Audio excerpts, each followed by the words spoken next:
phong ơi chết khá in là sang về rồi nhỉ mò chết Thế đi mà cái trắng lầu của ăn thì mấy mà gì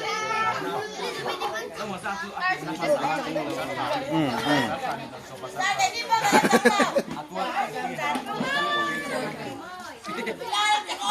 ăn tươi nhỉ còn cái chỗ hệ chứ mà này là ván bạc ống tài luôn nhỉ có hai hệ được không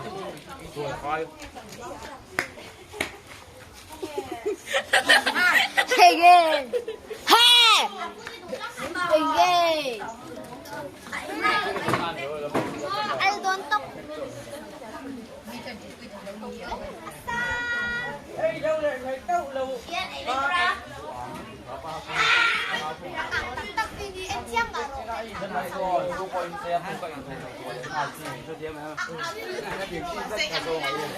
ôi mày đó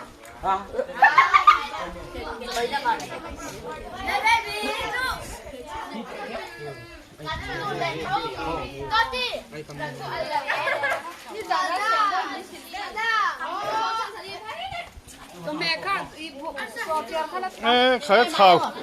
thảo tăng liền lắm xin anh ngắm được không à ai sao sao chắc tôi bị ăn sao sẽ bị thấu ăn sen hay là cái lông đi hết tạm thôi hết tạm sai hết tạm cái không em hơi sợ chắc tôi sợ lên sợ chắc cái sấy té về chứ tôi lẽ mày in lô mẹ khai khá tấm lừng lừng sẽ bị quên lúc tấm mà mặn khá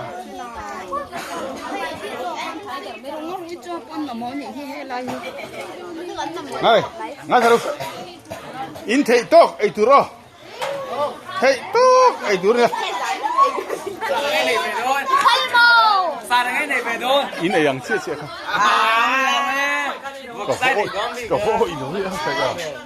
kan puar let ta bang sule